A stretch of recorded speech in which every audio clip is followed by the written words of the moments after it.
Assalamu alaikum everybody. I hope you can hear me at the end. Yes, sir. Okay.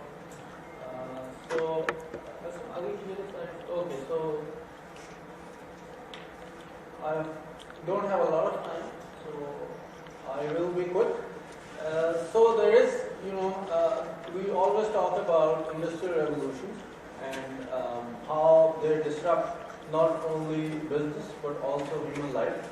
So this is a very short history of the four important industrial revolutions of mankind, especially after modernity. So in the first industrial revolution, people say, well, this revolution was caused by the steam engine.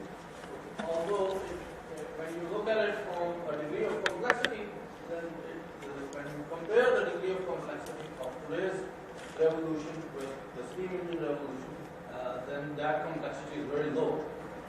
The second industrial revolution happened when we discovered electricity.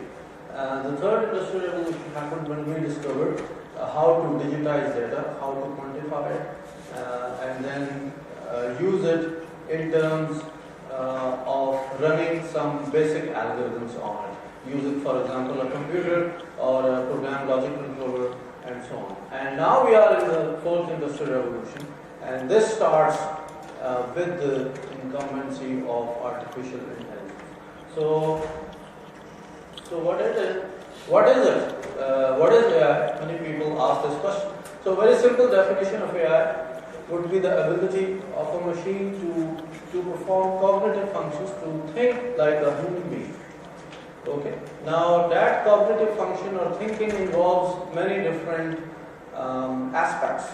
So for example, when we say somebody is intelligent or somebody is behaving intelligently, somebody is thinking, there are many aspects. So for example, that includes perception, that includes recognition of objects and their categorization. It also includes abstraction and so on. There are many other things which we can do. But the final goal of AI is to solve a particular problem and then use this solution of a problem to facilitate human life. So the final goal is to simulate the ability to think, and in order to solve some human problem, right? So AI was pioneered by computer science, but when you look at the basics, you will find a lot of statisticians, a lot of mathematicians, even some physicists who have developed this whole field. So what are the signs of intelligent behavior? As I was saying, it involves perception, recognition, and also some which we call unsupervised or reinforcement learning, which also means that given a particular data stream, the algorithm should be able to find itself some patterns out of that data stream. So that's a very important part of AI. So this picture actually shows you this. AI is divided into three parts of this figure.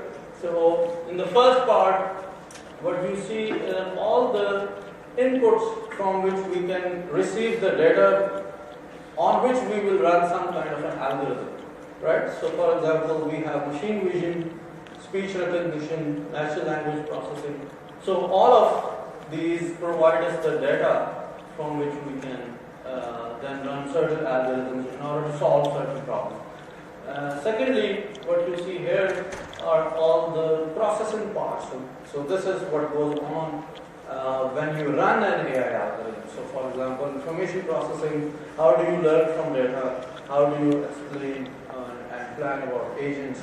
And the third part is action. So once we have the data, we have run an algorithm, we now understand the pattern of that data. Now what do we do with that pattern, right? So we have to take some action, which is according to our objective that we provided to the AI algorithm. So image generation, for example, can be one action. Speech generation, handling and control, navigating and movement. So although AI has spread all over different industries, especially in production, also in supply chain, also in education. But one of the key features of AI is its application in the world of finance. So by using high-speed computers, by using different type of AI algorithms, including mean reversion and so on, you can actually find out different patterns within the stock market data and also the non-financial data to basically predict which stock is going to go up, which stock is going to go down. Okay, so, and that prediction involves a lot of computation. It's a very complex thing, otherwise everybody would be rich, right? If it's so easy to predict which asset or financial asset class is going to increase in value and which asset class is going to decrease in value. However, it also has certain issues. So in this 10-minute very short talk, let me show you some of the issues of AI in finance, and then how is it that different mutual funds and quant funds are increasing in value. So let me start with this quote of Ron Khan, who is the head of research at one of the institute at BlackRock. So BlackRock Investments right now is one of the largest investment house in the world, which is also using AI, especially in its platform Aladdin. So Ron Khan said, there's a lot of disruption going on in asset management. It may not be a great time to be a 50-year-old asset manager, but it is a great time to be a 28-year-old with a lot of quantitative abilities. By this he meant AI and machine learning algorithm capabilities.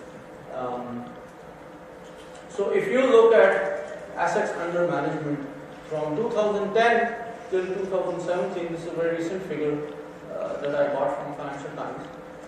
So what you see is a steady rise in the total assets under management. So from around $200 billion, the current figure is close to $700 billion.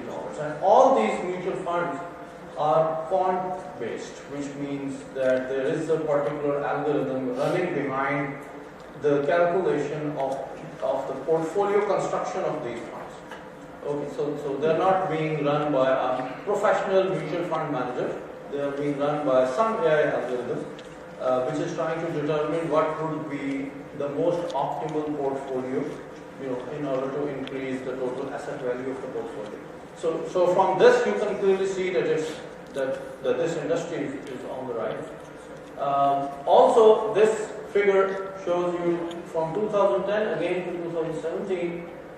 The three different ways or three different asset classes within the asset management industry.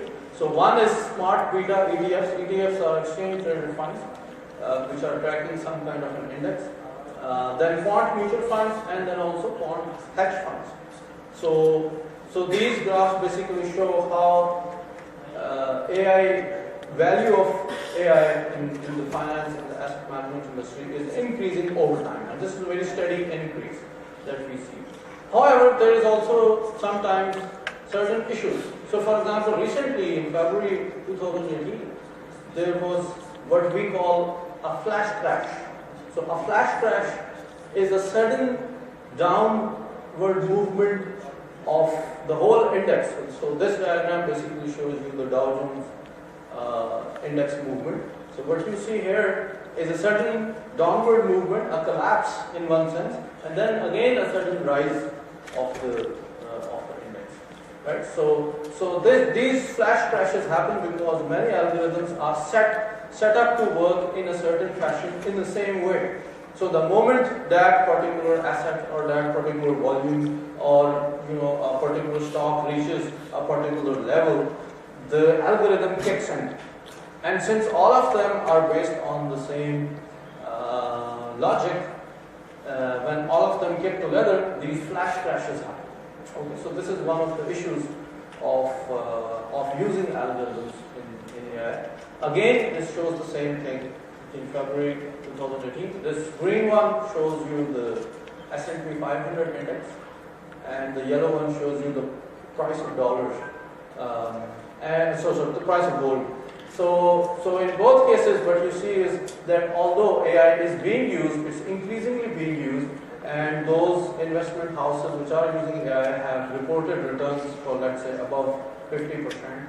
I'm talking about Quant Investment House, Capital Management, I'm talking about BlackRock, I'm talking about bot Z and so on. So all of them are doing good. However, there are certain issues which happen when you use AI and the power of AI to construct a portfolio. So we have to come up with some solution in which we can gain advantages from AI, but also think about how will we solve the challenges when we provide all the control to an algorithm. And what if there is a predatory algorithm, which means an algorithm which is looking for other algorithms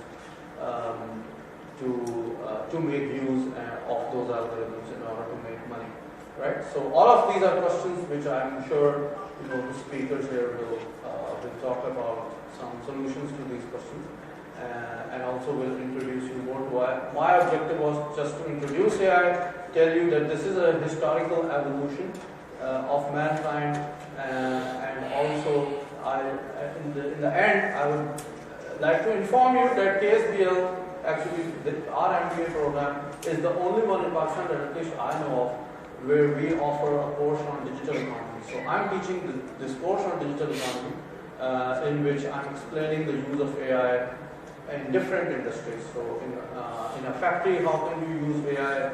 In finance, how can you use AI? In your marketing, using marketing analytics, how can you benefit your firm? Okay. So please feel free if you want to know more about KSBL's MBA program. Okay. Thanks a lot.